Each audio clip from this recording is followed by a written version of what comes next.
Today, let's talk about something really deep, the psychology of what happens when a child grows up never quite feeling chosen.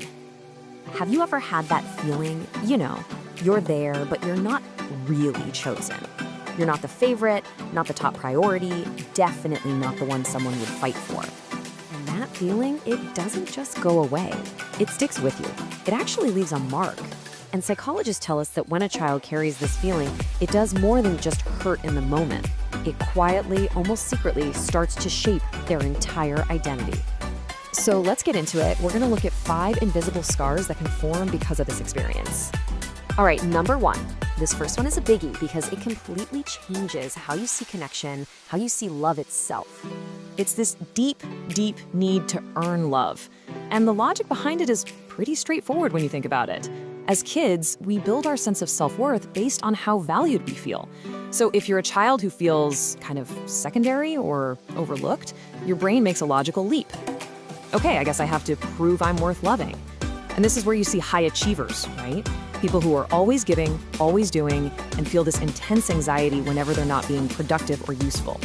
And that constant pressure to prove your worth, well, it leads right into our second scar. And this one is tricky because it's a defense mechanism that looks a lot like strength. We're talking about the armor of hyper-independence. See, when a child's emotional needs are ignored over and over, they just stop asking. They learn, okay, I have to rely on myself. From the outside, this looks so strong, so capable, but it's so important to see that it really began as protection. And as an adult, it means you really, really struggle to ask for help because somewhere deep inside, you've just learned to expect disappointment. Okay, moving on to number 3. This scar isn't so much about what you do, but more about how you see the world around you.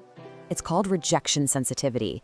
When you experience that early neglect, it's like your brain develops this super sensor for any sign of being excluded. So a text that's a little late or a tiny shift in someone's tone of voice, it's not a small thing to you. It feels huge because your brain instantly connects it right back to that old familiar pain of being overlooked. All right, number 4. This is a coping mechanism that I think a lot of us are going to recognize, either in ourselves or in someone we know. People pleasing. Think about it. When you're terrified of being overlooked again, you become easy. You learn to hide your own needs. You say yes when you really mean no. You do everything you can to be as low maintenance as possible. The internal logic is pretty clear. If I'm not a burden, then they won't leave me. But we all know where that leads, right? It's a direct path to burnout and resentment. And that brings us to the 5th and final scar. This one is the one that sits right at the very center of it all. It's a core belief that whispers, I'm replaceable. This is what psychologists are talking about when they say core belief. It's something that gets formed way back in our earliest experiences, and it just sits there, quietly shaping every decision you make, every relationship you have, and your most basic sense of confidence. It can even make you feel weird and uncomfortable when someone actually does choose you and prioritizes you. So here's the thing. That belief, I'm replaceable, feels like a fact. It feels like the absolute truth. But it's time to pull back the curtain and see where it really came from. So let me ask you a really important question. What if that core belief, that feeling of being replaceable, that nagging sense of unworthiness, what if it was never actually about you? Because this is the moment the story can change. This is where we learn how to finally, truly choose ourselves. And the way forward, it's not super complicated, but it is incredibly powerful. The first step is just to see these patterns for what they really are. They aren't flaws in your character, they were survival tools. Once you see that, you can start to question that old core belief that started this whole thing. And that's what finally opens the door to the most important step of all, actively choosing to make yourself the priority.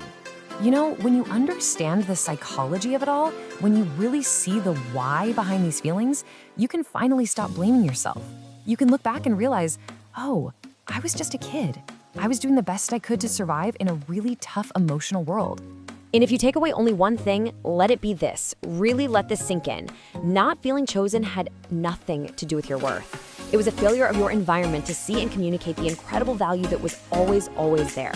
Just understanding this pattern, that's where the healing begins. If any of this helped you put a name to something you felt for a long, long time, then follow along for more insights into the hidden patterns that shape who we are.